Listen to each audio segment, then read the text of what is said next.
இதை வாசிக்கலாம். ரோமருக்கு எழுதுகிற நிருபம் 5ஆம் அதிகாரம் 17ஆம் வசனம். அல்லாமலும் ஒருவனுடைய மீறுதலினாலே அந்த ஒருவன் மூலமாய் மரணம் ஆண்டு கொண்டிருக்க கிருபையின் பரிபூரணத்தினால் நீதியாகிய ஈவின் பரிபூரணத்தையும் பெறுகிறவர்கள் இயேசு கிறிஸ்து என்னும் ஒருவராலே ஜீவனை அடைந்து ஆளுவார்கள் என்று அதிக நிச்சயமாமே. என்னமா ஆளுவமா? நீங்களும் நானும் யாரு? ஆண்டோட பார்வையில் யாருன்னா ராஜாக்களாவும் ஆசாரியெல்லாம் வச்சிருக்காரு. ஏதோ சும்மா எழுதியிருக்காரு அப்படின்னு நினச்சிக்காதீங்க. ராஜாவாக ஆண்டவர் பார்க்குறாரு. நீங்கள் என்ன செய்ய போகிறீங்க? இந்த கஷ்டம் வந்துருச்சு, இவன் எப்படா வரான், மேலே எப்படி வரான் பார்த்துடலாம் அப்படின்னு ஆண்டவர் சொல்கிறார். எல்லாத்தையும் என்ன பண்ண, நீங்கள் ஆண்டு கொள்ள வேண்டுமா? இயேசு கிறிஸ்து இந்த ஒரு வாழை என்ன அடைந்த ஜீவனை அடைந்து ஆளுகிறவர்கள் என்பது அதிக நிச்சயம். அப்போ நீங்கள் ஆண்டவர் என்ன பார்க்குறாருன்னா, உங்களை ராஜாவாக வைத்து உங்களை அழகு பார்க்குறாரு. நீங்கள் எப்படி இருக்கீங்க? பயந்தா உங்களையா இருக்கீங்களா? ஓடுறீங்களா? விசுவாசத்தை விட்டு ஓடிடுறீங்க? ஐயோ வியாதி இருக்குது, ஐயோ கஷ்டம் இருக்குது, ஐயோ நஷ்டம் இருக்குது, ஐயோ கடன் பிரச்சனை இருக்குன்னு ஓடி போயிடுறீங்களா? ரோமர் 5:17 தெளிவாக சொல்லப்பட்டிருக்கு. ஆண்டவராகிய தேவன் அவர் ஒருவரால் ஜீவனை அடைந்து ஆளுகிறவர்களாய் அதிகம் நிச்சயம். உங்கள் பிரச்சனை, உங்கள் போராட்டம் உங்களை ஆளக்கூடாது. உங்களோட அவிசுவாசம் உங்கள்கிட்ட இருந்தால் ஆளுமை தன்மை உங்களை விட்டு ஓடி போயிடும். பயம் இருக்கும் என்று சொன்னால் ஆளுமை தன்மை உங்களை விட்டு ஓடி போயிடும். ஆகவே இதுவரைக்கும் நமக்கு யாரும் இந்த சத்தியத்தை ஆண்டவராகி இந்த வார்த்தை யாரும் நமக்கு சரியாக சொல்லி கொடுக்கல. இந்த சத்தியத்தை அறிவீர்கள், சத்தியம் உங்களை விடுதலாக்கு. நமக்கு ஏதோ வந்தோம், ஞாயிற்றுக்கிழமை சர்ச்சுக்கு வந்தோமா, 2 அதிகாரம் படித்தோமா, அதுக்கப்புறம் வேதத்தை மெசேஜ் கேட்டோமா, காணிக்க போட்டோமா, வீட்டுக்கு போயிட்டோமா, அப்படி இருக்கக்கூடாது. இங்கே வந்தீங்கன்னாவே நீங்கள் வேறு ஆளை டிரான்ஸ்ஃபார்ம் ஆகி வீட்டுக்கு போகணும். ஆமாம், இங்கேருந்து போகிறப்ப பார்த்தீங்கன்னா அப்படியே வந்த மாதிரியே போகக்கூடாது. பிசாசு வந்து சொல்லுவான், நீ வாண்ட் டு வின். ஒரு டயர் கம்பெனிக்காரன் போடுறான், வாண்ட் டு வின் அப்படின்னு போட்டிருப்பான். அது இப்போ டயரை போட்டுட்டு பக்கத்தில் காண்டாமிருகத்தையும் போட்டிருப்பான். எத்தனை பேர் பார்த்துருக்கீங்கன்னு தெரில. காண்டாமிருகத்தை டயர் வந்து அப்படி வல்லமே இருக்கான். Want to win. ஆண்டவர் சொல்றார், you are want to win, you are bond to have a Dominion. உங்களுக்கும் எனக்கும் இந்த ஆளுமை தன்மை வேணும். எது தெரியுமா? இந்த பிரச்சனையிலேருந்து, இந்த போராட்டத்திலேருந்து, இந்த விடுதலையிலேருந்து, இந்த கஷ்டத்துலேருந்து, இந்த நஷ்டத்துலேருந்து, இந்த கடல்லேருந்து, இந்த வியாதியிலேருந்து கர்த்தர் உங்களுக்கு இன்று ஆண்டவர் விடுதலை கொடுக்கிறார். ஆமென். நீங்கள் விடுதலை ஆகும்படி தான் கர்த்தர் உங்களை ராஜாக்களா வைக்க ஆண்டவர் பார்க்க ஆசைப்படுறாருங்க. நீங்கள் எப்படி இதை டீல் பண்ணுறீங்கன்னு பார்க்க ஆசைப்படுறாரு. வியாதி வந்தானே என்னத்தை போட்டு ஏன் ஆண்டவரை வச்சுருக்கீங்க, எடுத்துக்கொள்ளுமா ஆண்டவரை, இது என்னால் தாங்க முடியும். சின்ன ஒரு தலைவலி வரும் பார்த்துக்கோங்க, அதுக்கு போய் சொல்கிறது. இன்னொரு வயிற்று வலி வந்து, தலைவலி வந்து, ஒரு சகோதரி ஏன் ஆண்டவரே இந்த வியாதி எனக்காக எதுக்காக இதை அனுமதித்தீர்? ஏன் ஆண்டவரா வியாதியை அனுமதித்தார்? சொல்லுங்களேன். இல்லை. ஆனால் இந்த உலகம் எப்படிப்பட்ட உலகம்? பிசாசு உலகத்தில் இருக்கிறனால பிரச்சனை இருக்கும், போராட்டம் இருக்கும். இதன் மத்தியிலே நீ ராஜாவாக இருக்கணும்னு கர்த்தர் ஆசைப்படுறார். இருக்கீங்களா? நீங்கள் எப்படி இருக்கீங்கன்னா ராஜாவாக இருக்க வேண்டும் என்று சொல்லி ஆண்டவர் ஆசைப்படுறார். இதை எப்படி நீ ஹேண்டில் பண்ணுற? இந்த ராஜாவாவது சொல்லுவார், என்னால் ஒன்றும் முடியல, நான் சாப்பிட்டு 2 நாள் ஆச்சு அப்படின்னு இந்த ராஜா சொல்லுவாரா? இல்லை, இன்னைக்கு கஞ்சி சோறும் துவையலும் சாப்பிட்டேன் அப்படின்னு சொல்லுவாரா ராஜா? சொல்லுங்களேன். எப்படி இருப்பாருங்க ராஜா? பிசாசு வந்து என்ன பண்ணா, நம்மளை கொத்தி கொட்டி கொட்டி கொட்டி பூனி குறிப்பிட்டு, ஆமாம் இந்த வியாதி வந்திருக்கு, ஏதோ இந்த ஜீவன் இருக்கு, இது போகிற வரைக்கும் இப்படியே தான் இருக்கு, கர்த்தர் எனக்கு நியமிச்சிட்டார், இப்படிலாம் சொல்லாதீங்க. பிசாசு என்ன பண்ணுவான்? நசுக்கிக்கிட்டே இருப்பான் உங்களை உட்காந்து. பிசாசு என்ன பண்ணுவான்? உங்களை தட்டிக்கிட்டே இருப்பான். நீங்கள் குனிய கொட்டிக்கிட்டே இருப்பான். ஏன்னா நம்ம வாழ்க்கையை பிசாசு நல்லா ட்ரைனிங் பண்ணி விட்டான். என்ன தெரியுமா? லோ லைஃப், கீழ்த்தரமான ஒரு நம்ம இதுதான். அவங்க பணக்காரங்க இல்லை, உங்கள் உள்ளத்தில் நீங்கள் ஒரு பெரிய ஐஸ்வர்யமான ஒரு எண்ணம் இருக்கீங்களா? ஆமாம், பழக்கி வச்சுட்டான் பிசாசு. என்னன்னா லோ லைஃப்பில் இந்த மாதிரி சாதாரணமாக பண்ணுறோம். ஏதோ வேலையை கொடுத்துருக்காரு, இந்த இருக்கிற வரைக்கும் இந்த வேலை செஞ்சுட்டு இந்த பென்ஷனை வாங்கி சாப்பிட்டு கஞ்சியை குடிச்சிட்டு இப்படியே ஓரத்தில் உட்காந்துட்டு அப்படியே நான் போயிடுறேன். ஸ்தோத்திரம் ஆண்டவரே. அப்படியே வீட்டு பக்கத்துலேயே ஒரு கல்லறையை வச்சுட்டு அவங்க அப்படியே கோயிலுக்கு போயிட்டு அப்படியே கல்லறைக்கு போயிட்டு அப்படியே ஆண்டவர்கிட்ட போயிடலாம். அதுக்காக ஆண்டவர் உங்களை வைக்கல, கர்த்தர் உங்களை ராஜாக்களை வச்சுருக்காரு. உங்களை பார்க்குறவங்க மாத்திரம் எப்படா இவன் மாத்திரம் இப்படி இருக்கான்? இருக்கீங்களா? எப்படி இவன் மாத்திரம் அப்படி இருக்கீங்க? கர்த்தர் உங்களை ராஜாக்களை வச்சுருக்காரு. இந்த மனப்பான்மை, இந்த மைண்ட் செட்டப் மாறணுங்க, புதுசாக மாறணும். எல்லாத்தையும் பழைய இதெல்லாம் எரேஸ் பண்ணி போட்டுருங்க. 8 சொன்ன புதிய ஆரம்பம் சொல்லி, இது புதிய ஆரம்பம். உங்கள் எண்ணத்தில் சிந்தனைகளில் உங்கள் மனது மாறணும். வியாதி தான் இருக்கும், ஆமாம், ஆனாலும் பரவாயில்ல. அந்த வியாதியை மாற்றுவதற்கு அவருடைய தழும்புகள் இருக்குது. அந்த தழும்பு என்ன பண்ணி என்னை குணமாக்கும். ஆண்டவர் சொல்ற, நானே பரிகாரியான கர்த்தர் ஆண்டவர் ஒரு லைனை போட்டு வித்தியாசத்தை உண்டு பண்றார். என்ன வித்தியாசம்? எகிப்தியருக்கும் இஸ்ரவேலருக்கும் ஒரு வித்தியாசம், உங்களுக்கும் எனக்கும் ஒரு வித்தியாசம் இருக்கு, உங்களுக்கும் ஆண்டவருக்கும் உங்களுக்கும் உலக மக்களுக்கும் ஒரு வித்தியாசம் இருக்கு. ஆமென். ஹல்லேலூயா. உங்களுக்கு இருக்கிற பிரச்சனை தான் எனக்கு பிரச்சனை இல்லைன்னு நினைக்காதீங்க, நிறைய பிரச்சனை இருக்கு. ஆனால் ஆண்டவர் பாருங்க, எல்லாத்தையும் நீங்க மேற்கொண்டு வருவதுக்காக தான் ஆண்டவர் சொல்றாரு, நான் உலகத்தில் உங்களுக்கு என்ன இருக்கு? உபத்திரம் இருக்கு. நான் என்ன பண்றேன்? உலகத்தை ஜெயித்துட்டேன். அதனால நீங்க என்ன பண்ணுவீங்க? ஜெயித்து எப்படி இருப்பீங்க? ராஜா எப்படி ஒரு ஜெயித்துட்டு வர்றாரோ அந்த ஆளுமை உங்களுக்குள்ள வேணும். ராஜாக்களை வாழ வேண்டும் என்று சொன்னால் செய்வது என்ன அதுக்கு உதாரணம் என்று சொன்னால் சில காரியத்தை நம்ம வேதத்திலிருந்து பார்க்கலாம். எடுத்து வாசிக்கலாம். மத்தேயு 14ஆம் அதிகாரம் 23 எடுத்து வாசிக்கலாம். அவர் ஜனங்களை அனுப்பிவிட்ட பொழுது தனித்து ஜெபம் பண்ண ஒரு மலையின் மேல் ஏறி சாயங்காலமான போது அங்கே தனிமையாய் இருந்தார். பாருங்க, ஜெபம் வந்து ரொம்ப முக்கியம். இந்த ஆவிக்குரிய வாழ்க்கையில நாம் வந்து ராஜாக்களா இருப்பீங்க, இதா இருப்பீங்கன்னா ஜெபம் இருந்தாலும் அந்த மைண்ட் செட்டு மாறும். ஜெபம் இல்லைன்னா மைண்ட் செட்டு மாறாது. நான் கேட்கறதுனாலயோ நான் சொல்றதுனால நீங்க மாற மாட்டீங்க. நீங்கள் மாத்திரம் காலையில் ஜெபித்து பாருங்கள், டெய்லி ஜெபித்து பாருங்கள், நேரம் கிடைக்கிறப்பெல்லாம் ஜெபித்து பாருங்கள். உங்களோட உங்கள் மைண்ட் வந்து மறுரூபமாக ஆரம்பிச்சிட்டோம். ஆகவே அவர் ஜெபம் பண்ணார். அவருக்கே ஜெபம் தேவைப்பட்டுச்சு. எங்கே போய் ஜெபிச்சாரு? ஆமாம், நம்ம பெட்டில் உட்காந்து நம்ம ஜெபம் பண்ணிடுறோம். இல்லை என்ன பண்ணுறோம்? உட்காந்துட்டு ஜெபம் பண்ணிடுறோம். ஸ்தோத்திர ஆண்டவரே. உங்கள் ஜெபத்தில் லெவல் வந்து கூட இருக்கணும். 10 நிமிஷம் பண்ணுற ஜெபம் ஒரு அரை மணி நேரமாவது பண்ணுங்க, ஒரு 1 மணி நேரமாவது பண்ணுங்க. கர்த்தர் உங்களை ஆசீர்வதிப்பார். ஜெபம் இல்லாமல் எந்த ஒரு ஆசீர்வாதமும் வராது. நீங்கள் ஜெபம் பண்ணீங்கன்னா அவன் பாவத்தை தடுக்கும். நம்புறீங்களா? நீங்கள் ஜெபம் பண்ண ஆரம்பிச்சிங்கன்னா ஆண்டவர் பாதுகாப்பை கர்த்தர் கொடுப்பார். நம்புறீங்களா? ஆகவே பிரியமான தேவச்சனமே, ஆண்டவராகிய தேவன் அந்த இடத்துக்கு ஜனங்கள்லாம் அனுப்பிச்சிட்டு ஜெபம் பண்ண போறாரு. அதற்குள்ளாவது படகு நடுக்கடலிலே சேர்ந்து எதிர்காற்றா இருந்தபடியால் அலைகளினால் அலைவுபட்டது.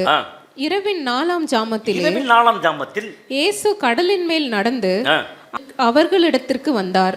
அவர் கடலின் மேல் நடக்கிறதை சீஷர்கள் கண்டு கலக்கமடைந்து ஆவேசம் என்று சொல்லி பயத்தினால் அலறினார்கள். உடனே இயேசு அவர்களோட பேசி, திடன் கொள்ளுங்கள், நான் தான், பயப்படாதிருங்கள் என்றார். ஆமா, பாருங்க, இந்த 12 பேர் என்ன பண்றாங்க? போட்ல போறாங்க. 12 பேர் எதுல போறாங்க? போட்ல போறாங்க. அப்ப இயேசு கிறிஸ்து என்ன பண்றாருன்னா, கடல் எப்படி இருக்குன்னா பயங்கரமான அலை, பயங்கரமான காற்று எல்லாம் நடக்குது. பார்த்தீங்கன்னா அழகாக அசால்ட்டாக நடந்து வர்றார். படைத்தவர் இல்லையா, அவர் வர்றார். இந்த 12 பேர் என்ன பண்ணுறாங்க? போட்டில் இருக்காங்க, பயப்படுறாங்க. ஐயோ, காற்றடிக்குது, புயல் அடிக்குது, செத்து போயிடுவோம், பயமாக இருக்குது என்ன சொல்லி கொடுப்பாரு. இந்த மாதிரி ஒரு நேரத்தில் இயேசு நடந்து வர்றாங்க. இப்போ தண்ணியில் நடக்கிறது ஒன்றும் பெரிய கஷ்டம் கிடையாது. தண்ணி மேலே நடக்கிறது ஒன்று எல்லாம் யோசிக்கிறீங்க, என்னடா அது தண்ணீரில் எப்படா நடக்கிறது? சரி, கஷ்டப்பட்டுட்டீங்கன்னா நடந்துருவீங்களா? நான் கஷ்டப்பட்டேங்க, அதனால் தண்ணியில் என்ன பண்ணிட்டேன், நடந்துட்டேன்னு சொல்ல முடியுமா? முடியாது. நீங்கள் கஷ்டப்பட்டாலும் கஷ்டப்படலைனாலும் தண்ணியில் நீங்கள் நடக்க முடியாது. ஆமாம், கர்த்தருடைய கிருபை, ஆண்டோட அழைப்பு, ஆண்டோட பிரசனம், ஆண்டோட வல்லமை இருந்துச்சுன்னா நீங்கள் நடக்கலாம். ஒருவேளை அதெல்லாம் இல்லைன்னா என்ன செய்ய முடியாது, நடக்க முடியாது. சரி, ஒரு ஸ்விம்மிங் பூல் போகிறீங்க, அங்கே போய் என்ன பண்ணுறீங்க? மெதுவாக காலை வச்சு அப்படி நடக்கிறீங்க. மெதுவாக காலை வச்சாலும் உள்ளே போயிடுவீங்க, வேகமாக காலை வச்சாலும் இருக்கீங்களா? நான் சொல்கிறது புரியும்னு நினைக்கிறேன் உங்களுக்கு. அதனால் நீங்கள் கஷ்டப்பட்டதுனால கர்த்தர் உங்களுக்கு கொடுக்காது. எந்த கஷ்டம் தெரியுமா? நீங்கள் கஷ்டப்பட்டு நான் நடந்து பார்க்குறேன், இயேசு அவர் நடக்கிறாரு, அவரோட கிருபை இருந்துச்சுன்னா நம்ம என்ன செய்யலாம், நடக்கலாம். ஆனால் ஆண்டோட வல்லமை நமக்கு இல்லைன்னா நம்ம எந்த நடக்க முடியாது. ஆனால் என்ன பிரச்சனைனா, இந்த படகு எதை குறிக்கிறது என்று சொன்னால் குடும்பத்தை குறிக்கிறது. ஒரு குடும்பம், மாமா, சித்தப்பா, மாமியார், மாமனார். நான் மாமனார் பற்றி பேசுவேன், ஏன்னா அவங்க இல்லை, பரலோகத்தில் போயிட்டாங்க. அதனால் எங்கள் மாமியாரை எடுத்துக்குவேன், எங்கள் மாமனார் எடுத்துக்குவேன், எங்கள் அப்பாவை எடுத்துக்குவேன், எங்கள் சித்தப்பாவை எடுத்துக்குவேன். இவங்கெல்லாம் இருக்காங்க இந்த இதில். எதில் இருக்காங்க? இந்த போட்டில் இருக்காங்க. இந்த போட்லேருந்து இறங்குறது தான் ரொம்ப கஷ்டம். எதுதான் ரொம்ப கஷ்டம்? போட்லேருந்து. ஆமாம், இது ஒன்று தான் பாதுகாப்பாக இருக்குது. அதையும் விட்டுட்டு என்னாச்சு, முடிஞ்சு போச்சு. இந்த போட்லேருந்து இறங்கல. இந்த 12 பேர் இருக்காங்க பாருங்க, இவங்க எல்லாரும் போட்டில் தான் இருக்காங்க. இன்னைக்கு இந்த போட்டில் பார்த்தீங்கன்னா எல்லாரும் இருக்காங்க. அம்மா இருக்காங்க, அப்பா இருக்காங்க, அண்ணன் இருக்காங்க, தங்கச்சி இருக்காங்க, மாமா இருக்காங்க, சித்தப்பா இருக்காங்க, மாமியார் இருக்காங்க, மாமனார் இருக்காங்க, எல்லாம் இருக்காங்க. இவங்களாம் என்ன சொல்லுவாங்க? பேதுரு ஏன்டா அவனா லூசு பேராடா, காற்று இப்படி அடிச்சுட்டு இருக்கு, புயல் இப்படி அடிச்சுட்டு இருக்கு, நீ போய் கடலில் இறங்குறன்ற, உனக்கு ஏதாவது அறிவு இருக்கா அவனுக்கு? பேதுரு சும்மாடுறா அப்படின்னு இருப்பான். மற்ற 11 பேத்துக்கும் விளங்கலை, இவனுக்கு மாத்திரம் விளங்கிருச்சு. ஏன்னா இயேசு நடந்து வர்றாரு, அவராக இருந்தால் நானும் நடந்து வருவேன். இன்னைக்கு நிறைய பேரோட வாழ்க்கையில் அப்படித்தான். அவர் உங்கள் வாழ்க்கையில் ஆசீர்வாதத்தை கொண்டு வரணும்னு ஆண்டவர் நினைக்கிறார். உங்கள் வாழ்க்கையை கர்த்தர் ஆசீர்வாதமாக மாற்ற வேண்டும் என்று சொல்லி நினைக்கிறார். இல்லாததை இருக்கிறது போல கொடுக்கிற ஆண்டவரை கர்த்தர் உங்கள் வாழ்க்கையில் அற்புதத்தை செய்ய நினைக்கிறார். இதோ ஹல்லேலூயா, தேவ பிரச்சனை உங்களுக்குள்ளே எனக்குள்ளே வருகிறபடினா நீ கடல் மீது நடப்ப, பிரச்சனை மீது நடப்ப, போராட்டத்தின் மீது நடப்ப, கர்த்தருடைய வெற்றி சிறக்க பண்ணுவார். கர்த்தருடைய ராஜாக்களை வைத்திருக்கிறார். தேவனுடைய வல்லமை கிருபை உனக்குள்ளே வர ஆரம்பிக்கும். நீ பயந்து பயந்து நடுங்கி வாழ்கிற வாழ்க்கை வேண்டாம். எதிர்காலத்தை நான் பிளான் போடுறேன், இப்படி தான் இருக்கணும், இப்படி போடணும், பிளான் பண்ணுறேன், இப்படி பண்ணுறேன், இந்த பிளானிங்லாம் ஆண்டவர் கூடாதுங்க. ஜீசஸ் கிரைஸ்ட் ஒரு பிளான் போடுவார், ஆவியானவர் ஒரு பிளான் போடுவார் பாருங்க, அற்புதமாக. என்றைக்காவது நினைச்சிருக்கானா? இந்த ஞானம் என்னைக்காவது வந்திருக்காங்க? வசனத்தில் படிச்சுக்கோ 5:17 ஆளுகிறவர்களாய் கர்த்தர் வைத்திருக்கிறாராம். அப்படின்னா என்ன பண்ணும்? அந்த அலை, அந்த காற்று உங்கள் காலுக்கு அடியில், உங்கள் பிரச்சனை உங்கள் காலுக்கு அடியில். நான் போன வெள்ளிக்கிழமை ஒரு டெலிவரன்ஸ் பண்ணேன். அப்புறம் வந்து தொடர்ந்து வந்துட்டு இருக்காரு. அப்போ சொன்னேன், ஏய் நான் நரகத்துக்கு அனுப்புவேன் அப்படின்னு. அனுப்பாத அப்படின்னா. அப்போ நான் நரகத்தை பார்த்துருக்கேன், பார்க்கல. ஆனால் என்ன புரியும், அதை போட்டிய அறிவு எனக்கு இருக்குது. ஆண்டோடைய வார்த்தை நீங்கள் எதை பேசுகிறானோ அவனுக்கு தெரியும், பயந்து ஓடுவான். உங்களை பார்த்து அவன் பயப்படுறான். நம்புறீங்களா? ஜாதி உங்களை பார்த்து பயப்படும். நான் ஒரு பொண்ணுக்கு ஜெபம் பண்ணேன், ஆர்த்தி ஹாஸ்பிட்டல் அவங்க இருக்காங்க, பயங்கரமான டைரியா போயிட்டே இருக்கு, நிற்க மாட்டேங்குது. ஜெபம் பண்ணி விட்டு வந்தேன். அப்போ சொன்னால் நாளைக்கு நேற்றா வெள்ளிக்கிழமை காலையில் எனக்கு கேஎம்சியில் ரிவ்யூ நான் போகிறேன். பாஸ்டர் பார்த்து போங்க கேஎம்சிக்கு. ஏம்மா? அங்கே ஏதோ ஒரு வியாதி புதுசாக வந்திருக்கு, அது பரவிட்டு இருக்கு, அது நிறைய இருக்காங்க. இந்த மாதிரி பேசுறதுக்கு தான் நிறைய பேர் எழுந்திருக்காங்க. நீனு கஷ்டப்படுற நானும் கஷ்டப்படுறேன்னா ஒன்றும் we are sailing in the same boat அப்படின்னு போடுவாங்க. பார்த்துருக்கீங்களா? இந்த போட்டுனாவே கஷ்டம்தான், போட்டுனாவே பிரச்சனை தான். பார்த்துங்க, பேதுரு என்ன பண்ண முடியல, இளங்க விடலை. மாமனார் மாமியார் அண்ணே சித்தப்பு இதெல்லாம் ஊழியத்துக்கு போறியா, போகாதரா, அதெல்லாம் நமக்கு வேணாண்டா. என்ன பண்ணும், நீ என்ன பண்ணு, எல்லாம் வேலையெல்லாம் முடித்த பிறகு ரிட்டையர் ஆன பிறகு ஊழியத்துக்கு வா. நான் ஊழிய ஆரம்பத்தில் நான் மனைவி ஒரு கல்யாணத்தில் போய் உட்காந்தோம். எங்கள் சொந்தக்காரர் பக்கத்தில் இருந்தார், இன்னும் இருக்கார் அவர். நான் சொல்கிறது ஒரு 18-15 வருஷத்துக்கு முன்னாடி. அவர் சொன்ன தோத்திரம் போடுவாங்களாம் இல்லாமல் தோத்திரம் அப்படின்னு. என்ன பண்ணுறீங்கன்னாரு. அதுக்கு முன்னாடி ஒரு கம்பெனியில் மேனேஜர் இருந்தான்னு அவருக்கு தெரியும். இப்போ நான் சொன்னேன், இல்லை நான் ஊழியத்துக்கு வந்துட்டானா. அதுக்கப்புறம் என் சைடு திரும்பவே இல்லை, அப்படியே மூஞ்சிலாம் மாறிடுச்சு அவருக்கு. போன மாதத்தில் ஒரு வீட்டுக்கு போயிருந்தேன், அவர் இருந்தார். நான் போய் காரில் இறங்கிட்டு நானும் என் ஒய்ஃபும் காரில் இறங்கி வீட்டுக்குள்ளே போகிறோம். ஊழியம் எப்படி இருக்கு அப்படின்னாரு. நான் சொன்னேன், இன்டர்நேஷ்னல் மினிஸ்ட்ரி. அப்படியா, கர்த்தர் ஆசீர்வதிச்சிருக்காராம், இப்போ தான் சந்தோஷப்படுறாங்க. ஒன்றும் இல்லாத வேலையிலையும் நம்ம உள்ளத்தில் எப்படி இருக்கணும் தெரியுமா? ராஜாவாக இருக்கணும். ஆமென். ஒரு தீர்மானத்தை பண்ணிக்கோங்க, நான் எதிலையும் நான் விழுந்து போக மாட்டேன். கர்த்தர் என்ன பண்ணுவார்? தூக்கி எடுத்து நிறுத்துவார். ஆமென்.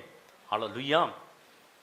ஆகவே நான் சொன்னேன், குடும்பம் ஒரு போட்டு மாதிரி, ஒரு போட்டு மாதிரி. நீ இந்த வேலைக்கெல்லாம் போகாத, நீ இங்கே இருந்துட்டு இங்கே போயிட்டு இங்கே வந்துரு, இதுதான் நம்ம வீட்டுக்கு பக்கமாக இருக்கு, அதனால் இருந்துரு. சபை அதோட பெரிய பயங்கரமான போட்டு. ஆமாம், பார்த்துக்கோங்க. வீடு ஒரு போட்டு, சபை ஒரு போட்டு. இதில் 1008 பிரச்சனைகள் இருக்கும். இதெல்லாம் பார்த்து ஓட்டி நடக்கணும். கர்த்தர் இருக்கார், அழைத்தவர். அவர் என்ன செய்ய மாட்டார்? உங்களை என்ன பண்ண மாட்டார்? ஒரு பொழுதும் கஷ்டப்பட விட மாட்டார். ஆகவே பிரியமான தெய்வஜனமே, நம்முடைய சுற்றுப்புறத்தார் எல்லாரும் அப்படித்தான், இந்த சமுதாயமும் அப்படித்தான். நீங்கள் ஏதாவது ஒன்று புதுசாக செஞ்சால் அவங்கள விட மாட்டாங்க. கர்த்தர் உங்களுக்கு சொன்னால் நீங்கள் செய்யுங்க, நோ அதர் டவுட். ஆண்டவர் உங்களுக்கு ஒரு காரியத்தை சொன்னா தைரியமாக செய்யுங்க, கர்த்தர் உங்களை ஆசீர்வதிப்பார். நீ கைவிட்டு செய்கிற காரியம் எல்லாம் கர்த்தர் ஆசீர்வதிப்பார், நிச்சயமாக ஆசீர்வதிப்பார். ஆனால் இதெல்லாம் செய்ய வேண்டாம் அப்படின்னு சொல்லி, இதில் பயங்கரமான டேஞ்சர், இதெல்லாம் நீ போய் இறங்கிறாத, இதெல்லாம் காலை வச்சிடாத, இதெல்லாம் போயிடாத, ரொம்ப கஷ்டப்படுவா அப்புறமேலு. அப்புறம் ஏன்ட்ட வந்து நிற்பேன். இல்லை நம்மளாம் ஏன்ட்ட வந்து ஆட்டை வந்து நிற்க போகிறதில்ல, நம்ம ஆண்டவர்கிட்ட தான் நிற்கிறோம். நம்ம பார்க்குறது யார்? தேவன் பார்க்கிறார். எல்லாம் சின்ன காரியமாக இருந்தாலும் பெரிய காரியமாக இருந்தாலும் கர்த்தர் உங்களை ஆசீர்வதிப்பார். ஆண்டவர் உங்களுக்கு தேவையை சந்திப்பார். உமக்கு அமிக்கி குலுக்கி மடியிலே சரிந்து விழும்படி ஜனங்களையும் கொடுப்பாரு, ஆசீர்வாதத்தையும் கொடுப்பாரு, சுகத்தையும் கொடுப்பாரு, ஆரோக்கியத்தையும் கொடுப்பாரு, நன்மையும் கொடுப்பாரு, கிருபையும் கொடுப்பாரு. நீடித்த நாட்களாய் நீ ஆமென். கர்த்தர் ஆசீர்வதிப்பார். சந்தோஷமா இருக்கீங்களா? இந்த சந்தோஷப்படுத்துவதுக்கு உற்சாகப்படுத்துவதுக்கெல்லாம் ஒரு பெரிய போதனை பாருங்க. ஒரு பெரிய போதனை செய்ய வேண்டியது. நீங்கள் ராஜா அப்படின்னு சொல்கிறதுக்கு வேதம் சொல்லிட்டு போயிட்டார் ஆண்டவர். ஆனால் உங்களுக்கு இதை கொண்டு வந்து நம்ம மனத்தில் திணிக்கணும். ஏன்னா பிசாசு என்ன பண்ணால் இல்லை உன்னால் அவ்வளோதான் முடியும், நீ ஒன்றும் செய்யாத அப்படின்னு ஒரு கொட்டு போடான் டபக்குன்னு புரிஞ்சுப்போம். அடுத்த சில எந்திரிக்கலான்னு ஒரு கொட்டு போடான் டபக்குன்னு புரிஞ்சுக்கணும். ஆனால் ஆண்டவர் பார்த்தீங்கன்னா உங்களை மேலே உயர்த்தும்படி கர்த்தர் வைத்திருக்கிறார். ஆமென். காண்டாமிருகத்தின் கொம்பை போல வைக்கிறேன்னு சொல்லியிருக்கார் சங்கீதம் 92:10. காண்டாமிருகத்தின் கொம்பு போல கர்த்தரை வைத்திருக்க, புது எண்ணெயினால் உன்னை அபிஷேகம் பண்ணுவேன் இருக்காரு. ஆனால் பிசாசு சொல்லுவான் உனக்கு இதெல்லாம் முடியாது. என்னை சொல்லிட்டு இருக்கான். ஐயோ நான் நினைக்கிறேன், ஐயோ ஒரு 25 வயசில் 30 வயசில் ரட்சிக்கப்பட்டிருந்தா நான் ஆண்டவருக்காக நிறைய செஞ்சுருக்கலாமே. சரி, எனக்கு ஆண்டவர் புதுசாக ஒரு கார் கொடுத்துருக்காரு. எங்கள் வீட்டில் இப்போ அக்கா ஹஸ்பண்ட், என்னோட அப்புறம் ருக்கி அக்கா பையன், எங்கள் அக்கா எல்லாம் சேர்ந்து எனக்கு நான் ஆசைப்பட்டேன்னு சொல்லி எனக்கு ஒரு காரை வாங்கி கொடுத்தாங்க. காரை வாங்கி வச்சுருக்கேன் தெரியுங்களா. ஆனால் நான் இல்லாதப்பா நீங்கள் பார்த்துருப்பீங்க, நான் வந்து ஆட்டோவில் வந்துட்டு போவேன், அதில் வந்துட்டு போவேன். எங்கள் வீட்டில் தெருவில் இருக்கிறவர் என்ன பண்ணார் ஒருத்தர் ஸ்கூட்டியில் போகும்பொழுது ஸ்கூட்டியில் போவேன், என்னை பார்த்தானே இவர் ஸ்கூட்டியில் போகிறாரா அப்படி சொன்னார். நல்லா கை தூக்குவார். அப்படி பரவாயில்லடா, ரொம்ப நல்லா இருக்கும் மனுஷன். கார் வாங்கி ஓட்டினே அவர் என்னை பார்த்து கை தூக்குறதை விட்டுட்டார். ஆடா கேட்கவும் மாட்டேங்கிறாரு. இல்லை எப்போ கார் வாங்கினீங்க? உலகம் நீங்கள் சந்தோஷப்பட்டா நல்லா இருக்குன்னு நினைக்கிறீங்களா? இவ்வளோ சொல்லுங்களேன். இருக்காது. கர்த்தர் உங்களை உயர்த்தப்பார். ஆமே. அவர் உங்களை விட்டு விலகுவதும் இல்லை, உங்களை கைவிடுவதும் இல்லை. கர்த்தர் உங்களை எப்படி வச்சிருக்காருன்னா ஆசாரியர்களாகவும் ராஜாக்களாகவும் வைத்திருக்கிறார். மாமனாட்ட சொன்னேன், நான் ஊழியத்துக்கு போகணும், இந்த உலக வாழ்க்கை எனக்கு வேணாம். ஒருத்தன் பணம் கட்டலன்னா லாரியை தூக்கிட்டு வந்துடுவேன், இல்லை வேனை தூக்கிட்டு வந்துடுவேன். நைட்டு ஃபுல்லாக அவன் தேடுவான், கடைசியாக பார்த்தா வேன் எங்கள் யார்டுக்குள்ளே வந்துடும். நான் வேலை செஞ்சப்போ இதுதான் நடந்தது. அதுக்கப்புறம் என்ன பண்ணுவேன்னா ஜப்தி நோட்டீஸை வீட்டில் கொண்டு போய் பணம் கட்டலைன்னா வீட்டுக்கு மேலே லோன் போட்டிருப்பாங்க, மார்கேஜ் லோனு. இந்த மார்கேஜ் லோன் பணம் கட்டலைன்னா என்ன பண்ணுவாங்க, நோட்டீஸ் போய் ஒட்டிட்டு வரணும். அந்த நோட்டீஸ் போய் வாசலில் போய் ஒட்டிட்டு ஃபோட்டோ எடுத்து அனுப்பணும். இந்த மாதிரி வேலையெல்லாம் செஞ்சுட்ருக்கேன். ஆண்டவரே இந்த வேலையெல்லாம் எனக்கு வேணாம். ஒருத்தன் சொல்லுவான், நான் தாலியை விற்று கடனை கட்டினேன். சரின்னு எங்கள் மாமனார் என்ன பண்ணார், கூட்டிகிட்டு அவர்கிட்ட போனேன்னு, நீங்கள் எந்த சர்ச்சு போகிறீங்க? நான் சொன்னேன் ரிவைவல். இப்போ எங்கள் பாஸ்டர், எங்கள் சர்ச் வந்து revival Christian worship center, pastor ஜேக்கப்ட போயிட்டுருக்கேன். ரிவைவல் மனுஷன் பிடிச்சி திட்டு ஆரம்பிச்சிட்டான். எழுப்புதலா? 1 லிட்டர் பாட்டிலை வச்சுக்கிட்டு எழுப்புதல்னு சொன்னீங்கன்னா ஆண்டவர் தண்ணியை ஊற்றிட்டார்னா 1 லிட்டர் பாட்டிலை வச்சுக்கிட்டு எழுப்புதல் வருமா? நீ ஊழியத்துக்கு வந்து என்ன பண்ண போகிற? எனக்கு ஏன்டா அவட்ட வந்தேன்னு போச்சு. திட்ட ஆரம்பிச்சிட்டார். ஊழியம் என்ன சாதாரண நினச்சிங்களா? அப்படி இப்படின்னாரு. நான் ஒன்று செய்கிறேன், 10 நாள் உனக்கு டைம் தரேன், நீ நல்லா ஜெபிச்சுட்டு 10 நாள் கழிச்சு நீ வா, அதுக்கப்புறம் ஊழியம் செய்யலாமா வேணாமான்னு பார்த்துக்கலாம் அப்படின்னு சொன்னார். நான் சொல்கிறது இது வந்து 2003 இல்லை 2002 இருக்கேன். ஊழியத்துக்கு வரக்கூடாது எப்படி சொல்லிட்டாங்களா அப்படின்ட்டு. அந்த நல்ல ஜிபி ஈப்புலாம் வச்சுருக்கான், பெரிய பெரிய இப்போயே இந்த கார் வச்சுருந்தான், டொயோட்டோ விஷயந்தான். வீடு பார்த்தீங்கன்னா சும்மா இங்கிலீஷ்காரன் நம்ம வீடு மாதிரி கருங்கல்லே கட்டின வீடு. அந்த நல்லா இருக்காரு. நான் ஊழியம் செஞ்சேன், நீ வரவே வராதன்ட்டார். அதுலேருந்தே நான் ஊழியத்துக்கே போக வேணான்னு சொல்லிட்டு நினச்சிட்டேன். உங்களை நீங்களே டிஸ்கவர் பண்ணணும், என்ன ஆண்டவர் எப்படி வச்சுருக்கார், உங்களை எப்படி ஆண்டவர் வெளிப்படுத்த. ஒரு பிசாசுக்கு முன்னாடி நிற்கிறப்ப பிசாசு சொல்லிவிடும் எல்லாத்தையும். ஆகவே இன்னைக்கு நம்ம பழக வேண்டியதும் கொஞ்சம் ஜாக்கிரதை பழகணும். பார்த்துக்கோங்க, இந்த லோ லைஃப், அந்த கீழ்த்தரமாக பேசுகிறான் பாருங்க. நீ இப்படி தான் இருக்கணும், கஞ்சியை கொடுத்துட்டு துவலை எடுத்துட்டு நம்ம ஜாக்கிரதையாக இருக்கணும், கஷ்டப்படணும் பாருங்கள், நம்ம புத்தி மாறிவிடும். அவங்களோட போய் சேர்ந்துக்கின்னா உங்கள் புத்தி மாறிவிடும். உங்கள் விட்டு ஆண்டவர் சொல்ல உன்னை ராஜாக்களை வச்சுருக்கேன், ஆசாரியாக வச்சுருக்கேன், ஆனால் நீ என்ன பண்ணுற? அவர் நடந்து வர்றாருன்னா அவர் கடவுள் நடப்பார், நீ நடக்க முடியுமா? நீ எதுக்கு இப்போ போட்டிலேருந்து குதிக்கிற? இந்த குதிக்கிறது தான் ரொம்ப கஷ்டம். பார்த்துக்கோங்க, நான் அன்றைக்கி குதித்தேன் 2003 2004 ஊழியத்துக்கு 2000 குதிச்சேன்னா எந்த ஒரு நிறுவனத்தையும் நான் நம்பி வரல. நான் கர்த்தரை மாத்திரம் நம்பி வந்தேன். கர்த்தரை உயர்த்த ஆரம்பித்தார், அவருடைய ஊழியத்தை கர்த்தர் கொடுக்க ஆரம்பித்தார். ஆகவே இந்த கஷ்டமான உலகத்தில் வாழ்கிறது ரொம்ப கஷ்டம் பாருங்கள்.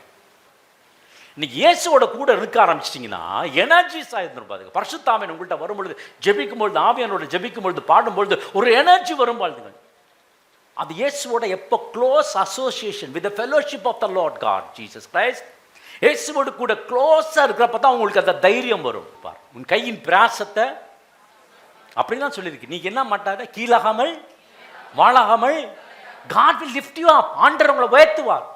அன்னைக்கு சொன்ன ஆண்டவர் தான் இன்னைக்கு சொல்றாரு, நான் மோசையோடு இருந்தது போல ஒன்னொன்று கூட இருப்பேன். அன்னைக்கு மோசைக்கு சொல்லிட்டு அப்படியே போயிட்டாருன்னு இல்லை, இன்னைக்கு ஆண்டவர் சொல்றான், இயேசு கிறிஸ்து நேற்றும் இன்றும் என்றும் மாறாதவர். வல்லமை குறைஞ்சு போல ஆசீர்வாதம் உங்களுக்குள்ளே கடுது. நல்லா பாருங்க இந்த காலத்தில் இயேசுவோட பழக பழக பழக பழக திடீர்னு ஞானம் வந்துருச்சு பாருங்க. அது வரைக்கும் உட்காந்துட்டு தான் இருந்தான். ஆனால் பழக பழக ஆண்டோட பேச பேச பேச பேச ஆண்டோட வார்த்தை சொல்ல சொல்ல நீங்கள் எது பேசினாலும் நடக்கும். அது வரைக்கும் உள்ளுக்குள்ளே பயந்துட்டு இருக்கிற வரைக்கும் எதுவுமே நடக்கல. போட்டை விட்டு கீழே இறங்கினா ஆசீர்வாதம் வர ஆரம்பிச்சு. உதாரணத்துக்கு சொல்கிறேன் பாருங்க, போத்தீஸ் கடைக்கு போயிருந்து போனால் ஒரு மிக்சி வாங்கலான்னு சொல்லிட்டு மிக்சியை கேட்டேன். அவன் சொன்னால் ஆடி ஆஃபருங்க. ஆஹா பரவாயில்லடா, நம்ம நல்லா வந்திருக்கோம் ஆடி ஆஃபருக்கு அப்படின்னு சொல்லிட்டு 1000 ரூபா கம்மி அப்படின்னு. சரி வாங்கிட்டேன். வாங்கினேன்னா அங்கே உள்ள சூப்பர்வைசர் வந்துட்டார். வந்து சார் ஒரு ஆஃபர் இருக்குது சார். அதான் 1000 ரூபா ஆஃபர் குறைச்சி கொடுத்தாங்க. இல்லை இல்லை இல்லை வாங்க உங்கள் ஃபோனை கொடுங்கன்னாரு. ஃபோனை கொடுத்தேன். ஒரு ஆப்பை டவுன்லோட் பண்ணாங்க. ஆப்பை டவுன்லோட் பண்ணுறேன். இதில் வந்து எது உங்களுக்கு விழுதோ அந்த ப்ரைஸ் உங்களுக்கு கிடைக்கும். 6 வருஷம் வாரண்ட்டி உங்களுக்கு கொடுப்பாங்கன்னு. சரி என்ன அவன் என்ன பண்ணான், ஸ்பின் பண்ண விட்டான். அது ஸ்பின் பண்ணி விட்டானா நீங்கள் எது வந்து நிற்குதோ அது உங்களுக்கு கிடைக்கும் அப்படின்னாரு. நிறைய ப்ரைஸ்லாம் இருக்குது, அது இருக்குது இது இருக்குது அது இருக்குது, வாரண்ட்டி எக்ஸ்ட்ரா. சரி நமக்கு என்ன கிடைக்காது வாரண்ட்டி எக்ஸ்ட்ரா அப்படின்னு நினைக்கல. எனக்கு ப்ரைஸ் வேணும் அப்படின்னு நினச்சிட்டு மனசில் நினச்சிட்டு அப்படின்னு ஊதி விட்டேன் அந்த செல்லை பார்த்து. அது கரெக்டாக போய் எனக்கு 3000 மதிப்புள்ள ஒரு ஸ்டவ், இண்டக்ஷன் ஸ்டவ் எனக்கு ஆண்டவர் கொடுக்க. எல்லாம் பார்த்துட்டு ஆச்சரியப்பட்டாங்க. அவர் ஃபோனை வாங்கி போயிடான். அவர்கிட்ட பார்த்து சொல்கிறான், ஊருக்கு விழுந்திருக்கு, ஊருக்கு ப்ரைஸ் விழுந்திருக்கு. நான் ஏன் சொல்கிறேன்னா, இது சாதாரண காரியம்தான். இந்த சாதாரண காரியத்தை கூட கர்த்தர் ஆஸ்வதிப்பார். ஆமே ஹல்லேலூயா. நீங்கள் எப்படி இருக்கணும், மனதுக்குள்ளே எப்படி இருக்கணும்னா, நம்ம ஒரு ராஜாக்குள்ளே கூனி குறுகி போய் ஐயோ ஒன்றும் இல்லை, நகையெல்லாம் அடகு கடையில் இருக்குது, இருந்துட்டு போட்டோம், அதனால் குடியா முழுங்கி போகுது இல்லை. நம்ம என்ன பண்ண போகிறோம், ஆண்டவர் கடல்லேருந்து கர்த்தர் வெளியே கொண்டு வருவார், கொண்டு வர மாட்டாரா? நீங்கள் கர்த்தருடைய பிள்ளையா இருந்தால் கர்த்தர் வெளியே கொண்டு வருவார். ஆமாம். ஆசாரிகள் என்ன மாதிரி ட்ரெஸ் போட்டாங்க, 12 வகையான வைர கற்கள் உள்ள ட்ரெஸ் போட்டுதாங்கல்ல. பிரதான ஆசாரியன் எப்படி இப்போ ட்ரெஸ் போட்டுப்பான், வைர கற்கள் உள்ள ட்ரெஸ்ஸு. அப்படிதான் கர்த்தர் உங்களை பார்க்கணும் ஆசை. ஆசாரியராகவும் ராஜாக்களாகவும் வைத்திருக்கிறார். கர்த்தர் இந்த சிலுவையில் மறிச்சது காரணம் என்னன்னா, அவர் உங்களுக்கும் எனக்கும் வெற்றியை கொடுக்கறது மாத்திரமல்ல, உங்களை என்னையும் நீதிமானாக்கிறது மாத்திரமல்ல, உங்களை என்னையும் அவருடைய பிள்ளைகளை மாத்திரம் அல்ல, கர்த்தர் உங்களை என்னையும் ராஜாக்களாகவும் ஆசார்களாகவும் ஆண்டு கொள்ளுகிற அதிகாரத்தை கர்த்தர் கொடுத்திருக்கிறார். ஆமென் ஹல்லேலூயா. ஒரு நாள் பார்த்தீங்கன்னா 5 அப்பம் 2 மீன் தான் இருந்துச்சு. அந்த 2 மீனை வந்து பார்த்தீங்கன்னா அந்த டைமில் கேட்குறாங்க, அப்போ பேதுரும் இருக்கார், என்ன செய்யலாம், சாப்பாட்டுக்கு என்ன செய்யலாம்? அப்போல்லாம் பேதுருக்கால ஒன்று இந்த புத்துணர்ச்சி இல்லை. என்ன இந்த 200 பணத்துக்கு எங்கே போகிறது, எல்லாத்துக்கும் வாங்கி கொஞ்சம் கொஞ்சம் கொஞ்சம் கொஞ்சம் கொடுத்தார். 5 துண்டை 10 துண்டா போட்டு, 10 துண்டை 20 துண்டா போட்டு எல்லாத்துக்கும் கொஞ்சம் கொஞ்சம் கொடுக்கலாம் அப்படின்னு நம்ம நினைப்போம். ஆனால் ஆண்டவர் அப்படி நினைக்க மாட்டார். எப்படி நினைச்சாருன்னா, 20,000 பேர் சாப்பிட்டாங்களாம். அது மாத்திரமல்ல, எத்தனை கூட எடுத்தாங்களாம், 12 கூட. ஆகவே நம்ம திங்கிங்கில் லோவாக திங்க் பண்ணால் உங்களுக்கு லோவாக கிடைக்கும். கொஞ்சமாக ஜெபம் பண்ணிங்கன்னா கொஞ்சம் அபிஷேகம் கிடைக்கும். நிறைய ஜெபம் பண்ணிங்கன்னா நிறைய அபிஷேகம் கிடைக்கும். ஜெபமே பண்ணலன்னா அபிஷேகமே இருக்காது. More prayer more anointing, low prayer low anointing, no prayer no anointing. ஜெபமே இல்லைன்னா அபிஷேகமே இருக்காது. ஆகவே பிரியமான தேவ சனமே, இந்த கொஞ்சத்தில் ஆண்டவர் உண்மையாக இருக்க சொல்லியிருக்கார். ஆண்டவரை ஸ்தோத்திரம், ஆண்டவரை நீ கொடுத்த சாப்பாட்டுக்காக ஸ்தோத்திரம், நன்றி செலுத்துங்க. இந்த கொஞ்சத்திலே வாழ்ந்து திருப்தி அடையாதீங்க, பெருசாக நினைங்க, பெரிய காரியங்கள் நினைங்க. ஆண்டவர் இதை கொஞ்சம் கொடுத்துருக்கீங்க, ஸ்தோத்திரம் ஆண்டவரே, இது போதும் ஆண்டவரே, இதை வச்சு அப்படியே நான் வாழ்ந்துக்கிறேன், எனக்கு ஒரு வழியை காட்டி கொடுங்க, ஏதோ ஒரு வழியை காட்டி கொடுங்க, பார்த்து போட்டுங்க ஆண்டவரே, பார்த்து போட்டு கொடுங்க அப்படின்னு ஆண்டவர்கிட்ட கேட்காதீங்க. ஆண்டு கொள்கிற அதிகாரத்தை கேளுங்க. ஆண்டவரே எனக்கு இது தேவை வேணும் கேளுங்க, கர்த்தர் கொடுப்பார். ஆமென் ஹல்லேலூயா. ஆகவே இப்போ நான் சொல்கிறேன், தண்ணீரில் இறங்கணுன்னு தண்ணீரை உதைக்க ஆரம்பிச்சிட்டான். தண்ணீருக்குள்ளே அவன் போல யாரை பார்க்க ஆரம்பித்தான்னா, ஆண்டவரோடு அதிகமான ஐக்கியம், தேவனோடு கூட ஐக்கியம். தேவனோடு கூட இருக்கும். அவிசுவாசம் உள்ளவர்கிட்ட போய் நீங்கள் போய் சொன்னீங்கன்னா அவங்க உங்களை கீழே இழுத்துருவாங்க. அவங்கெல்லாம் கீழே பிடிச்சி இழுத்துருவாங்க. உங்கள் குடும்பம் கீழே பிடிச்சி இழுத்துரும், உங்கள் உறவுகள் கீழே பிடிச்சி இழுத்துரும், இந்த சமுதாயம் கீழே பிடிச்சி இழுத்துரும். அழைத்தவர் உண்மையை உள்ளவராக இருக்கிறபடினால கர்த்தர் ஆசீர்வதிப்பார். ஒரு நாள் அந்த ஆண்டவர் என்ன செஞ்சாரு? லூக்கா 5ஆம் அதிகாரத்தில், அப்பொழுது கடற்கரையிலே நின்ற 2 படவுகளை கண்டார். மீன் பிடிக்கிறவர்கள் அவைகளை விட்டு இறங்கி வலைகளை அலசி கொண்டிருந்தார்கள். அப்பொழுது அந்த படவுகளில் ஒன்றில் ஏறினால் அது சீமோனுடையதாய் இருந்தது. அதை கரையிலிருந்து சற்றே தள்ளும்படி அவனை கேட்டுக்கொண்டு அந்த படவில் உட்கார்ந்து ஜனங்களுக்கு போதகம் பண்ணினார். பாருங்க, அவ்வளவுதான், பிசினஸ் க்ளோஸ் பண்ணிட்டாங்க. ஏன்னா ஒரு மீன் கூட கிடைக்கல. வலையை என்ன பண்ணிட்டு இருந்தாங்க? அலசி காய வச்சு போதும் அந்த பிஸ்னஸ் அப்படின்னு முடிச்சிட்டாங்க. ஒரு மீன் கூட கிடைக்கலங்க. ஒரு அயில மீன் கிடைச்சிச்சா? இல்லை. இல்லை ஒரு பெரிய வஞ்சர மீன் கிடைச்சிச்சா? இல்லை. ஒரு நெத்திலி மீன் கிடைச்சிச்சா? இல்லை. ஒன்று கூட கிடைக்கல. ஆனால் ஆண்டவர் என்ன செஞ்சார்? அதே படகுல எந்த இடத்துல வைக்கப்பட்டாங்களோ அதே படகுல கர்த்தர் ஏறி என்ன செஞ்சார்? போதகம் பண்ணின பின்பு. ஆமென். ஆண்டவர் கொஞ்சம் நேரம் படகு கொடுறா, நான் ஆசிரியத்தை காட்டுறேன் பார் அப்படின்னு சொல்லி இந்த படகை வாங்கி அதில் ஏறி உட்காந்து போதகம் பண்ணிட்டு என்ன சொல்றார்? வலைகளை இந்த வலது படத்தில் போடுங்க அப்படின்றார் இல்லையா? அவர் போதகம் பண்ணி முடித்த பின்பு சீமோனை நோக்கி, ஆழத்திலே தள்ளி கொண்டு போய் மீன் பிடிக்கும்படி உங்கள் வலைகளை போடுங்கள். உங்க வலைகளை என்ன பண்ணுங்க? போடுங்கன்றார். போட்ட உடனே என்ன இருந்துச்சு?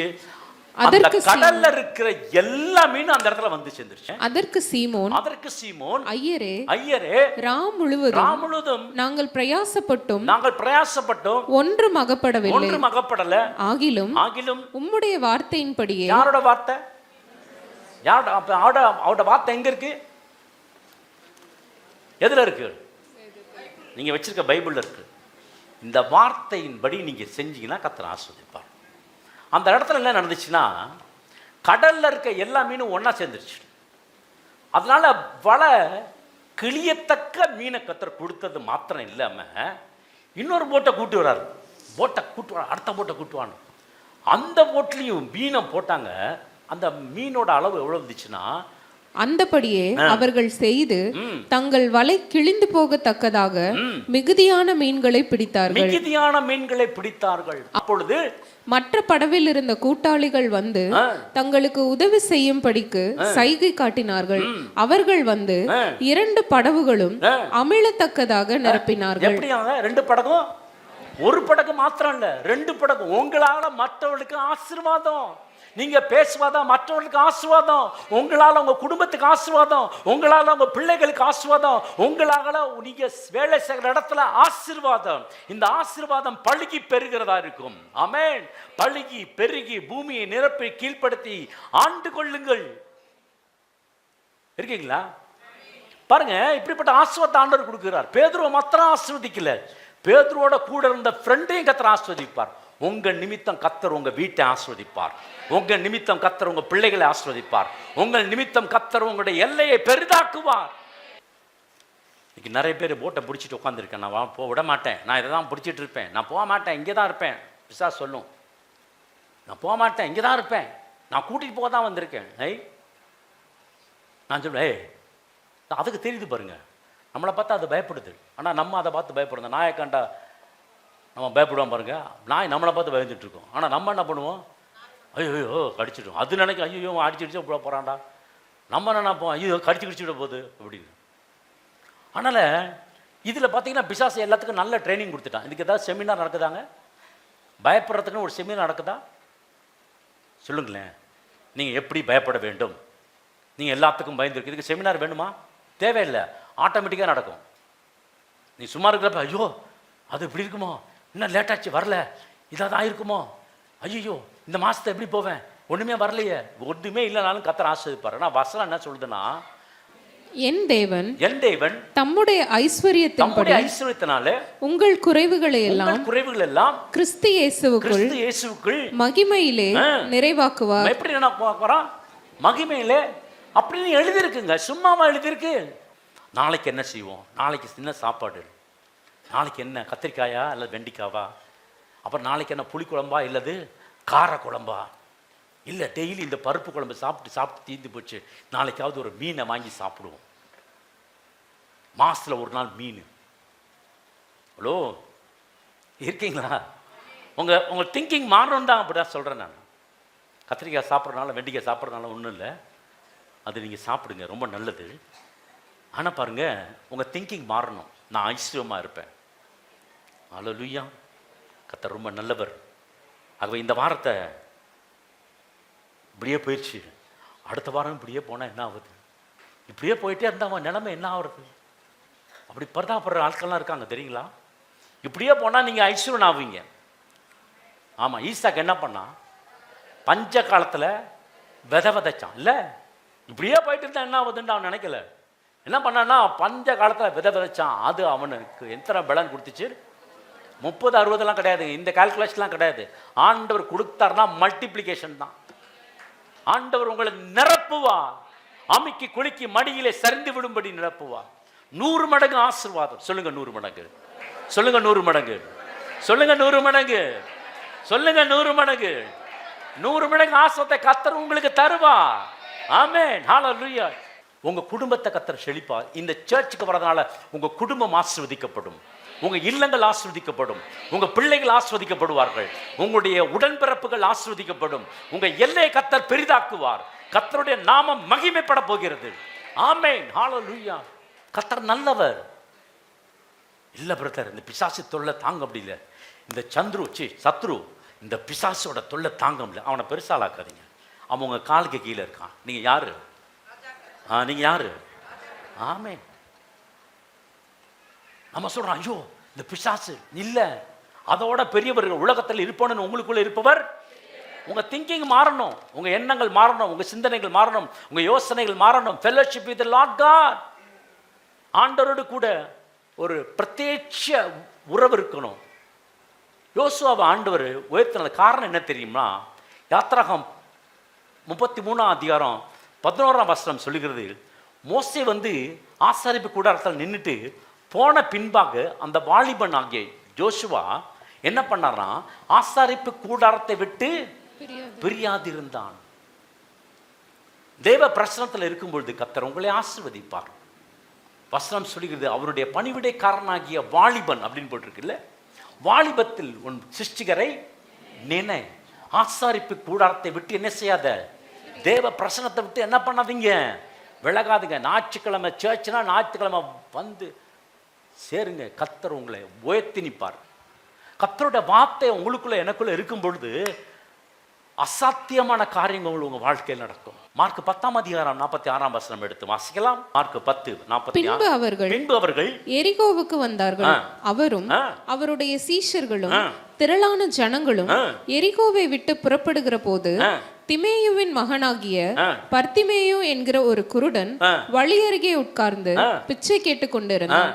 அவன் நசரேயனாகிய இயேசு வருகிறார் என்று கேள்விப்பட்டு, இயேசுவே, தாவீதின் குமாரனே, எனக்கு இரங்கும் என்று கூப்பிடத் தொடங்கினான். பாருங்க, இவன் ஆபிரகாமனோட பேரன். ஆனா அவனுக்கு என்ன சொல்லி கொடுக்கல. உனக்கு கண்ணு தெரியலன்னு சொன்னவன், நீ என்னதான் நீ பண்ணணும், நீ பிச்சை தான் எடுக்கணும் அப்படின்னு முடிவு பண்ணிடுச்சு உலகம். ஆனா அவன் சர்ச்சுக்கெல்லாம் போயிட்டு திருப்பி உட்காந்துக்கிறான். அவன் சொல்ற ஜபமே வித்தியாசமான ஜபம், யாருமே சொல்லாத அவன் சொல்றான். என்ன சொல்றான்? தாவீதின் குமாரன். எப்படிங்க சொல்ல முடிஞ்சிச்சு? அவனுக்குள்ள அது தெரிஞ்சிருக்கு. நான் யாரு? நான் சாதாரண ஆள் அல்ல, நான் தாவீதின் குமாரன் வம்சத்துல வந்தவன், ஆபிரகாமோட சந்ததியில் இருக்கிறவன் அப்படின்னு சொல்லிட்டு கூப்பிடும் பொழுது சர்ச்சுக்காரங்களாம் என்ன பண்றாங்க, கத்தாதரா அப்படின்னாங்க. நம்ம ஆளுங்கெல்லாம் சொல்றாங்க, கத்தாத, நிறுத்து நிறுத்து நிறுத்து. அங்க உள்ள சபையார்கள்லாம் சொல்றாங்க, கத்தாத நிறுத்து. அவன் பார்த்தான், இந்த சான்ஸை விட்டா எனக்கு அடுத்த சான்ஸு கிடைக்காது. நான் எப்பவுமே வழி அருகே உட்காந்துருக்கிற குருடனை போல என்ன செய்யக்கூடாது, இருக்கக்கூடாது. என் வாழ்க்கையை நான் மாற்றி புதிய வாழ்க்கையில போறேன் அப்படின்னு சொல்லி இன்னும் அதிகமாக கூப்பிட ஆரம்பிச்சிட்டான். அப்படி கூப்பிட்டோன்னா ஆண்டவர் நின்றுட்டோன்னு வசனம் சொல்லுது என்னன்னா, உனக்கு என்ன வேணும் அப்படின்னு கொடுக்குறாரு. இயேசு நின்று அவனை அழைத்து வர சொன்னார். அவர்கள் அந்த குருடனை அழைத்து திடன்கொள், எழுந்திரு, உன்னை அழைக்கிறார் என்றார்கள். உடனே அவன் தன் மேல் வஸ்திரத்தை எரிந்து விட்டு, மேல் வஸ்திரத்தை போட்டு, அந்த மேல் வஸ்திரம் போட்டிருப்பாங்க குருடர்கள்லாம். ஏன்னா இவருக்கு கண்ணு தெரியாதுன்றத எல்லாத்துக்கும் தெரியறதுக்காக ஒரு வஸ்திரம். இனி இந்த வஸ்திரம் இன்னும் அவனுக்கு பார்வை அடையல. ஆனா என்ன நினைச்சிட்டான், இனி இந்த வஸ்திரம் தேவை இல்லை, நான் வேற வழிக்கு போகிறேன், புதிய பாதைக்கு போகிறேன். சான்ஸை விட்டா எனக்கு அடுத்த சான்ஸ் கிடையாது. நான் எப்பவும் இப்படி தான் இருப்பேன், குருடனாக தான் இருப்பேன். அதனால் என்ன பண்ணால் எரிந்து விட்டு தூக்கி போட்டு இவன் போட்டை விட்டு இறங்கி விட்டு நடந்தது போல் நடந்தான். அது உங்களுக்கு தெரியும். நடந்துட்டு அதுக்கப்புறம் காற்றை பார்க்க ஆரம்பித்தான், கடலை பார்க்க ஆரம்பித்தான். இதெல்லாம் பார்த்தானா உள்ளே போயிட்டான் பேதுரு. அதுக்கப்புறம் ஆண்டவர் ஏன் அற்ப விசுவாசி என்னன்னு திட்டி திருப்பி என்ன பண்ணார், நடக்க வச்சாரா. சரி நீச்சல் அடிச்சுட்டு வா, நான் நடந்து வரேன், நீ என்ன பண்ணு நீச்சல் அடிச்சுட்டே வா அப்படின்னு சொன்னாரா. என்ன பண்ணான், திரும்பி வரப்போ யாரோட வந்தான், இயேசுவோட தான் திருப்பி நடந்து வந்தான். அவன் நீச்சல் அடித்து ஒன்றும் வரல, அவன் திருப்பி நடக்க ஆரம்பிச்சிட்டான். உங்களை ஆண்டவர் திருப்பி நடக்க ஆரம்பிப்பான். உங்களை ஆண்டவர் திருப்பி ஆஸ்வதிக்க போகிறேன். உள்ளே போயிட்டீங்கன்னு நினைக்காதீங்க, கீழே விழுந்துட்டு நினைக்காங்க. திரும்பி ஜெபம் பண்ண ஆரம்பிங்க, திரும்பி வேதத்தை படிக்க ஆரம்பிங்க. ஆண்டவருக்காக வைராக்கியா நின்னுங்க. இழந்து போனது எல்லாத்தையும் கர்த்தர் நிச்சயம் கொடுப்பார். சந்தோஷமா இருக்கிற ஒரு ஆமேன் சொல்லுங்க. ஆமேன், ஹல்லேலூயா. திருப்பி கர்த்தர் கொடுப்பார். ஆண்டவர் நீங்கள் நடந்து போகும்பொழுது எப்படி போகணும்னா, ஒரு பெரிய பரிவாரங்களோடு கூட வர்றது போல் அப்படி போகணும். போனப்பே பார்த்தீங்கன்னா நடக்கிறப்பே ஒரு திமிரு நடக்கணும், பரிசுத்த திமிரு. எப்படி என்று சொன்னால், இந்த நுகம் போட்ட மாடை பார்த்துருக்கீங்களா? மாட்டுக்கு மேலே என்ன போட்டிருப்பானுங்க, இந்த கட்டையை போட்டிருப்பாங்க. இப்படி கட்டையை போட்டு அங்கிட்டு கட்டையை போட்டு அந்த மாடு என்ன பண்ணாது, அது நினச்சி நிமிந்து பார்க்கணும்னு நினச்சா கூட என்ன செய்யாது, பிசாசா போட்டு தான் எல்லாத்தையும் கழுத்தையும் தொங்க போட்டிருக்கான். நீங்கள் நிமிந்து நிற்கணும். நீங்கள் நடக்கிறப்ப 2 பரிவாரங்களோடு. எங்கே பிரதா 2 பரிவாரங்களோடு? வசனம் சொல்லுது 2 பரிவாரங்களோடு. ஆண்டவர் சொல்ல, கர்த்தர் தமக்கு பயந்தவர்களுக்கு தேவதூதர்களை சூழ பாளையம் இறங்கச்சுவ. தேவதூதர கூட்டமே உனக்கு பின்னாடி போகும். நம்புறவங்க எத்தனை பேர்? ஆமேன். நீங்கள் மட்டும் தனியாக போகல, நீங்கள் வரும்பொழுது ஒரு ராஜா மாதிரி பரிவாரங்களோடு வரணும். நான் சொன்னேன், இந்த போட்டு மாதிரி இருக்கிற காலத்தை பிடிச்சிக்கிட்டே ஐயோ போயிடலாம், இந்த 1 மாதம் தானே, அப்படியே பல்ல கடிச்சிட்டு இந்த மாதத்தை ஓட்டிடலாம் அப்படின்னு நினைக்காதீங்க. 1ஆம் தேதி வரதுன்னு தெரியாது, 31ஆம் தேதி முடியறதுன்னு தெரியாது. எல்லா நாளும் 1ஆம் தேதியாகவே இருக்கும். ஆமேன். எல்லா நாளுமே ஆசீர்வாதமாக இருக்கும், எல்லா நாளுமே சௌக்கியமாக இருக்கும், எல்லா நாளுமே ஆரோக்கியமாக இருக்கும், எல்லா நாளுமே நன்மையாக இருக்கும். நீங்கள் செய்கிற காரியத்தில் ஆண்டவர் வெற்றியை கர்த்தர் கொடுக்க போகிறார். என்ன காரியத்தை நீங்கள் ஆரம்பித்திருக்கிறீங்களோ அதில் ஆண்டவராக தேவன் கர்த்தர் வெற்றியை கொடுக்க போகிறார். உங்களை வெற்றி சிறக்க பண்ணுகிறவர். ஆமென், ஹல்லேலூயா. சந்தோஷமா இருக்கீங்களா? சந்தோஷமா இருக்கீங்களா? உங்களை வெற்றி சிறக்க பண்ண போகிறான். நான் என் கையை பார்த்து சொல்வேன், நான் ஆசீர்வதிக்கப்பட்ட கரம். இந்த கரம் எதை செய்தாலும் ஆசீர்வாதமா இருக்கும். நம்புறவங்க ஆமென் சொல்லுங்க. நம்புறவங்க ஆமென் சொல்லுங்க. இந்த மாதம் ஆசீர்வாதத்தின் ஆரம்பம். The day of beginning. கர்த்தர் ஆசீர்வதிக்க போகிறார். பெருகவே பெருக பண்ண போகிறார். ஐஸ்வர்யத்தை கொடுக்க போகிறார், கனத்தை கொடுக்க போகிறார். தம்முடைய வல்லமையை உங்க மேல வச்சு தலையில கிரீடத்தை வைத்து அனுப்ப போகிறார். அதுதான் நம்ம ஆண்டவர் செய்கிறார் மேலான ஒரு ஆசீர்வாதம்.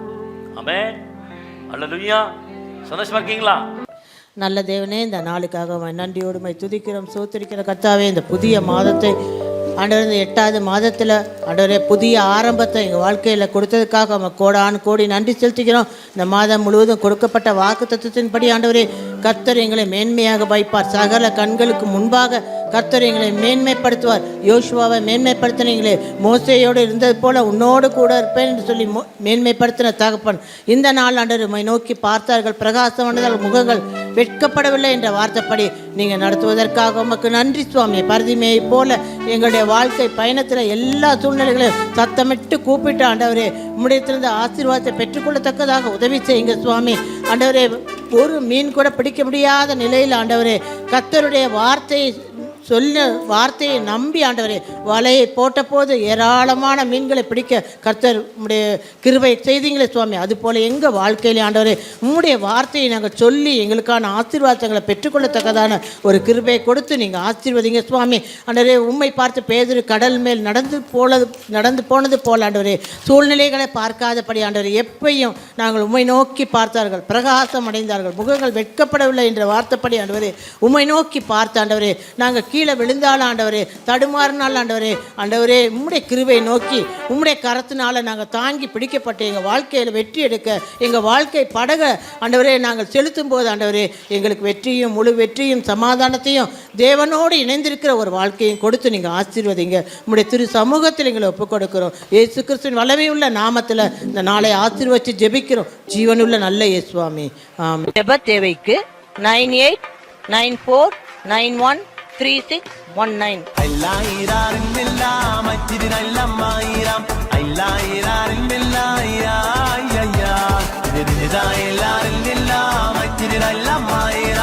Did I